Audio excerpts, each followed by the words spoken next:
obviously this is just what the doctor ordered. I mean, I said on radio that we've played better than our record, 0-5, and the radio guy kept saying, did you ever see the team losing faith? And you know, we've been here before. Unfortunately, one of the years was last year, but in the old days when we played tough schedules, we were 0-4, 0-5, 0-6, and then rallied to win the Patriot League and just stayed together. So that's been my sermon to preach, and I think these guys have done a good job of leading and just knowing that, you know, one win could get us off the snide and hopefully get us going. But did we make some mistakes? Yes, but as I told the girls, it's much better to learn in a win than learn in a loss that you toss and turn. So we've got to correct some things, but I thought we made winning plays at the end, being down 6 with 3 minutes to go against a real scrappy team and a team that's picked second in their league with the player of the year in their league, 33. But I thought Raquel made some winning plays down the stretch.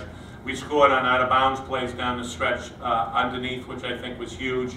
And we got stops when we needed it, which I think was huge. But just sweet to have a win. She had 36 against Penn State, we lost. She had 26 against someone else, and we lost. Yale, and we lost. Tonight, she didn't have as many points, but she dominated the glass. So she got the hard hat, which is our kind of our MVP, but more so who did the little things, and she got that today. So despite her not scoring, she still kind of led us to victory. And I thought Molly established inside that we could score inside to open some things up, and Lisa, on a still not 100% ankle, played 35 minutes, and you know, they had 14 points off turnovers with 4 minutes to go in the half. They ended up with 18.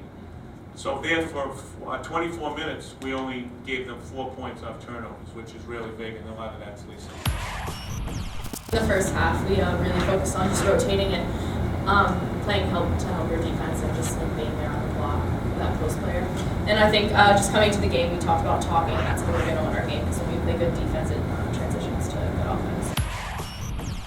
I mean, Coach Ray says you can't win a basketball game without scoring, but it's not all it takes to win. I mean, it's necessary, but it's not a given if you score that you're going to win. So, I mean, obviously they were taking away a lot of my moves, a lot of the ways that I do score. They were denying me on the perimeter sometimes. And, I mean, you just have to contribute in other ways. There's always some way that you can contribute to a team, even if things aren't going as planned. There's defensive stops, rebounds, and I mean, I was in my head after the end of the first half, missing those 2 layups right under the basket, and I was just like, you know what, I have to contribute some other way, and I just had to come out strong in the second half, and it was really mental for me, just not to get down on myself because I wasn't scoring, and just to focus on other ways in which I could help my team.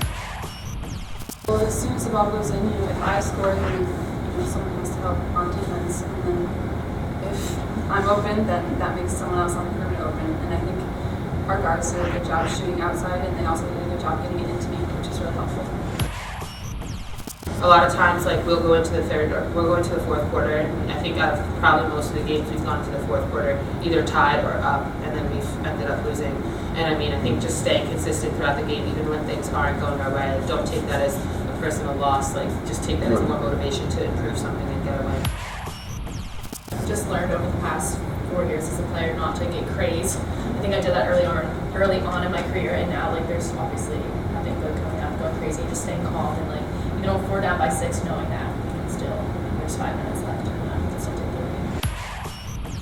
the lead. The captains and leaders have said positive, and I keep equating everything to Penn State, the first game of the year when we played really well and kind of got robbed there in overtime, but everything was positive. We got down by 16 in the first half, came back, got down by 15, executed down the stretch, lose a tough one in overtime, but the huddles were there. Then after that, yeah, we had a couple injuries and we didn't have guys in there, but it wasn't that positivity, Chris, in the huddles. Today, I saw it. Even when we were down 6, I heard Raquel, I heard Lisa, I heard Molly, and KG, our other senior, all being positive. And, it might sound corny, but there's a lot to that it carries over on the court. So we played today like we did down stretch in Penn State. The difference was we won a big game, and now hopefully we get ready for Vermont and get 2 in a row and get off to snide.